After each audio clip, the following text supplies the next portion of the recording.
Welcome guys to another vlog. और time खराब किए बिना सीधा अपने टॉपिक के ऊपर चलते हैं। आप आए हुए वीडियो देखने पानी से रिलेटेड शेयर्स की। पानी कैसे सोना बन चुका है, सोने से ज़्यादा चमक पानी में कैसे आ चुकी है। बहती हुई चीज, बहता हुआ पानी आज सोना बन चुका है। कैसे, ये आपको जानना ज़रूरी है, क्योंकि ये खबरें जब तक आपके सामने आएंगी पूर्ण रूप से, तब तक बड़ा इंतजार हो चुका होगा, बड़ा लेट हो चुका होगा। और जिन्होंने बाजी मारनी है वो मार चुके होंगे। और कई बड़े बड़े लोग, बड़े बड़े इंस्टीट्यूशन जैसे ब्लैक रॉक, कई बड़ी बड़ी वेल्दीएस्ट फैमिलीज वाटर के राइट खरीद चुकी हैं। और धीरे धीरे करते हुए अब आप देखना कि पानी के प्रति कितनी ज़्यादा जो है आपको इम्पोर्टेंस अब दिखने वाली है। जैसे आपको तेल के पीछे लड़ाई होती हुई नज़र आई है, बड़े बड़ी कंट्रियां, ईरान, इजराइल, अमेरिका, ये सारे जो है तेल के पीछे लड़ रहे हैं। रशिया, चाइना, जिन लोगों का, जिन कंट्रियां का तेल का बिजनेस है, जहाँ पे तेल को एक्सट्रैक्ट किया जाता है, जहाँ पे तेल प्रोड्यूस होता है, ये सारी कंट्रियां लड़ पड़ी कि हम तेल बेचेंगे, हम तेल बेचेंगे। आगे जाकर ये ऐसी चीजें पानी के साथ उत्पन्न ना हो, इसलिए बड़े बड़े लोग पहले ही बाजी मार चुके हैं उसके वाटर राइट्स लेके। लेकिन आपके पास भी मौका है, क्योंकि अभी ये लहर चलनी है। और इस लहर चलती के बीच में जो लोग इनिशियल स्टेज में अच्छे तरीके से जो इन्वेस्टमेंट करके बैठ जाएंगे, उनको सबसे ज़्यादा फायदा मिलेगा जब हर जगह के ऊपर इसकी बात होनी शुरू हो जाएगी। तो जो वाटर की जो थीम है, इसमें सबसे बड़ा रोल प्ले कई बड़ी बड़ी कंपनीज करती हैं, लेकिन हमने शॉर्टलिस्ट करी हैं वो कंपनियां जो इतनी कैपेबल हैं कि आपको अच्छा खासा पैसा बना के दे सकें।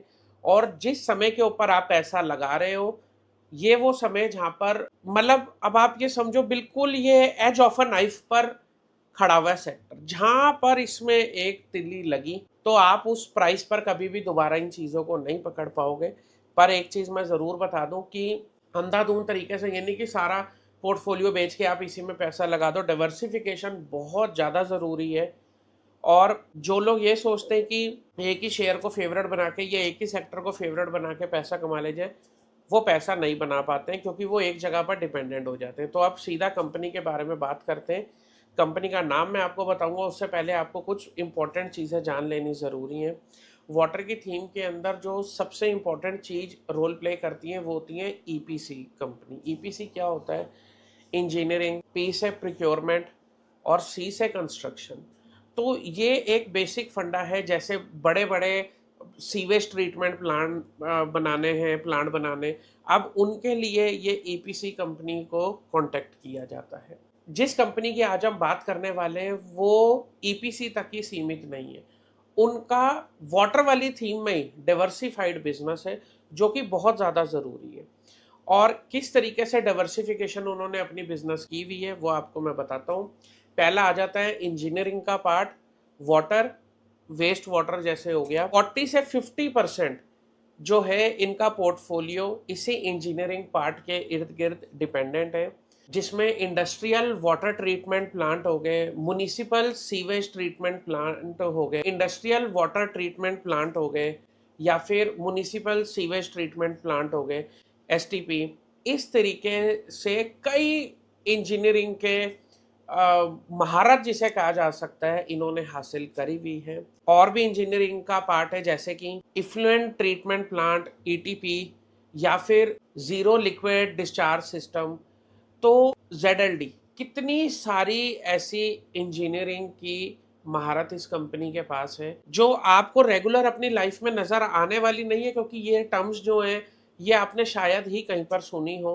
बट ये जो रोजमर्रा की हमारी जिंदगी चल रही है ना, इसके इर्द गिर्द ये सारी इंजीनियरिंग के काम घूम रहे हैं। उसके बाद जो मोस्ट इम्पॉर्टेंट पार्ट है इनके बिजनेस का, जो जिसे आप बोला जा सकता है हाई मार्जिन वाला काम जो है, वो स्पेशलिटी केमिकल्स एंड रेजिन्स का। वो पोर्टफोलियो लगभग 25 से 35% के आसपास ये लोग अपने बिजनेस को उस पोर्टफोलियो में रखते हैं।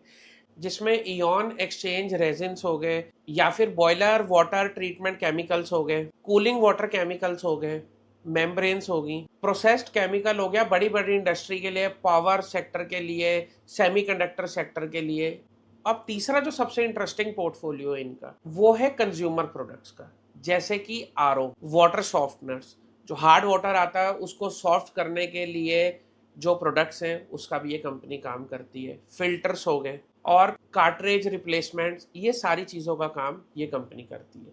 अब चौथा इनका क्या काम है, वो है मेंटेनेंस का।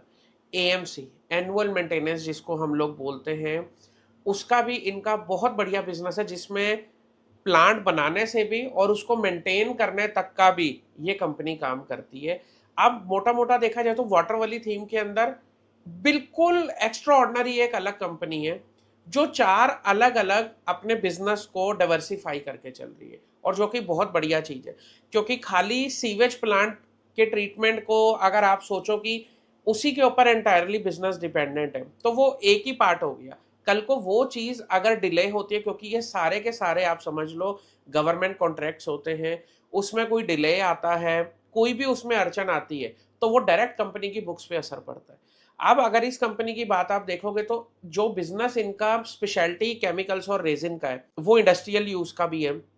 दूसरा जो ये कंज्यूमर प्रोडक्ट्स में काम कर रही है, वो एक अलग रेवेन्यू है, उसका गवर्नमेंट के कॉन्ट्रैक्ट से कोई लेना देना नहीं है। तो और एएमसीज भी होगी, तो ये कई ऐसी चीजें हैं जो इस कंपनी के पोर्टफोलियो को 50% वहां पर खड़ा कर देती है, जहां पर गवर्नमेंट कॉन्ट्रैक्ट से कोई लेना देना नहीं। और 50% हाई वैल्यू कॉन्ट्रैक्ट, ये जो गवर्नमेंट कॉन्ट्रैक्ट से अगर इनमें कोई डिले नहीं होता है, तो कंपनी की बुक्स बहुत एक्स्ट्रा ऑर्डिनरी स्ट्रॉन्ग है, अच्छी कंपनी है, अच्छे फंडामेंटल है। अब ये जानना जरूरी है कि क्या ऐसे मापदंड है जिसको हम लोग मद्देनजर रख सकते हैं। कंपनी खाली इंडिया में ही काम नहीं करती, इंडिया के बाहर इनका मेजर इनकम सोर्स है।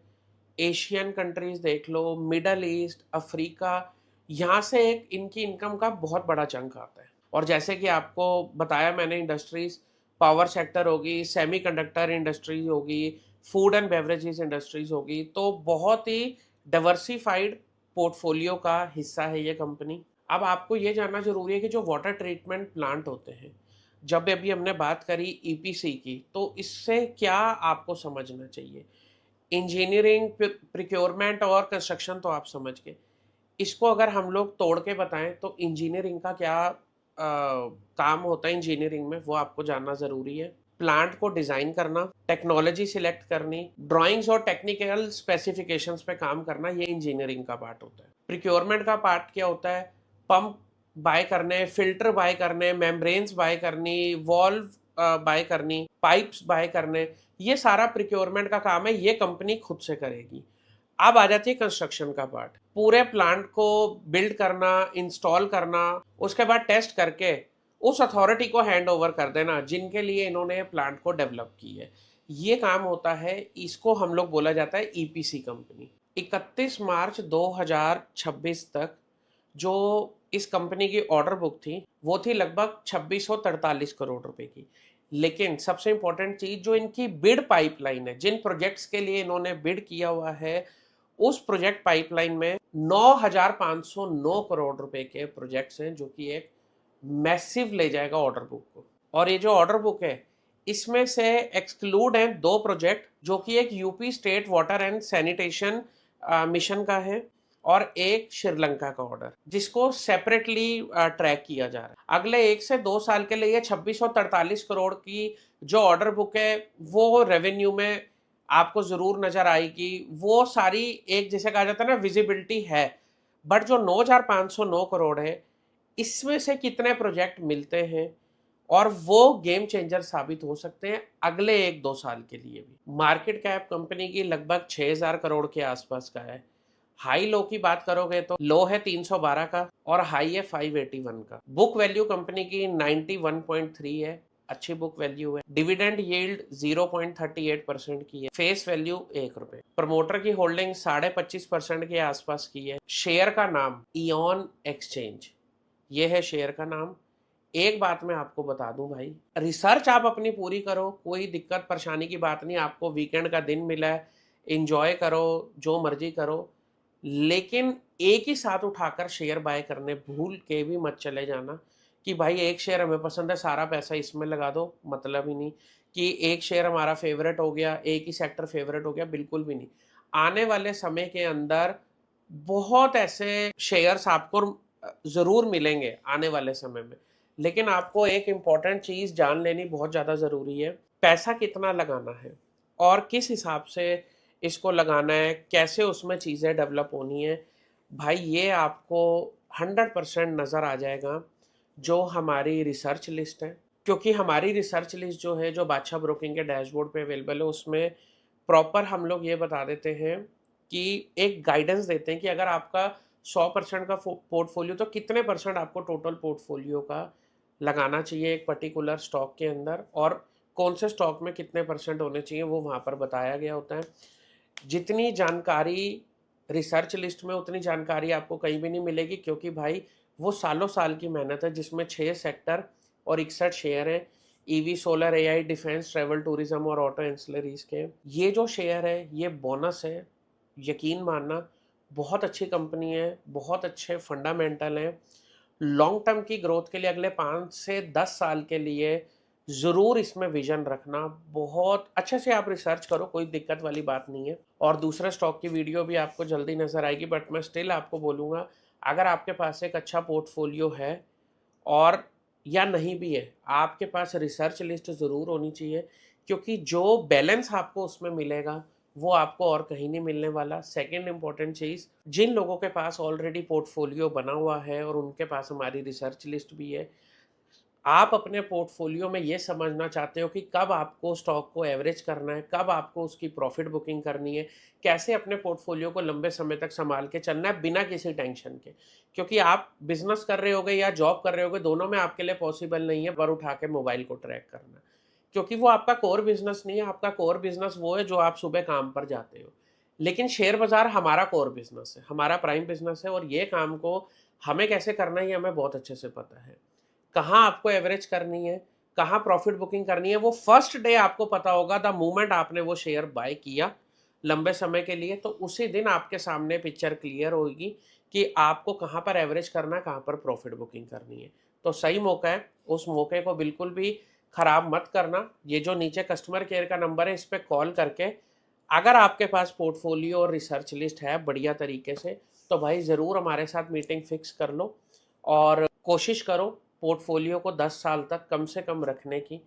गोल्डन मौका है भारत में पैसा लगाने के लिए, दबा के पैसा लगाओ। अपना देश है भाई, वो आगे बढ़ेगा और पैसा भी बनेगा।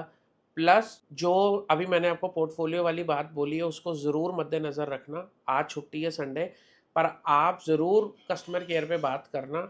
अगर आपको कोई भी डाउट लगता है, अगर आप परेशान होते हैं बार फ़ोन देख के कि मैं रोज़ चीज़ों को ट्रैक नहीं कर सकता, और आप ये जानना असल में चाहते हैं कि कब प्रॉफिट बुकिंग करनी चाहिए, कब एवरेज करना चाहिए, तो ज़रूर आप आकर हमारे से मिलो।